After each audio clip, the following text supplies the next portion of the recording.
All in Illinois focuses on fighting COVID-19 in the land of Lincoln. That includes messages targeted towards the black and brown communities. Stratton wanted to find community leaders viewed as credible messengers to push a few needed messages. Staying at home if we can, making sure that we stay physically distant when we're out in public, wearing a mask, washing our hands, that those things continue to be very important. According to the CDC's COVID-19 research, African Americans see 92.3 deaths per 100,000, Hispanics see 74.3, and the rate for Asian Americans is 34.5. Now you compare those to the 45.2 for the white population. One Quincy leader says it's simple to see why the numbers are so high for minorities. Many African Americans don't have access to primary care physicians, don't have access to normal routines and areas of good health care. The lack of health care in black and brown communities is on Stratton's radar.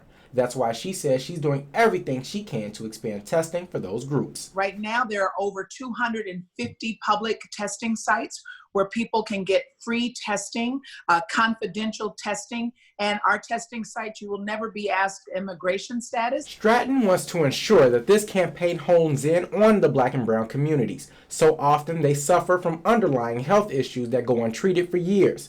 Pastor Orville Jones agrees with Stratton. It takes local leaders and a village. That includes what we do here in churches, what we may do in other settings through the educational system. That's going to include having perhaps some healthcare officials to share more meaningfully with people. Stratton knows that this is a marathon and not a race. With many of the disparities, she's consulting with physicians of color to help advise her and think through the next steps for health.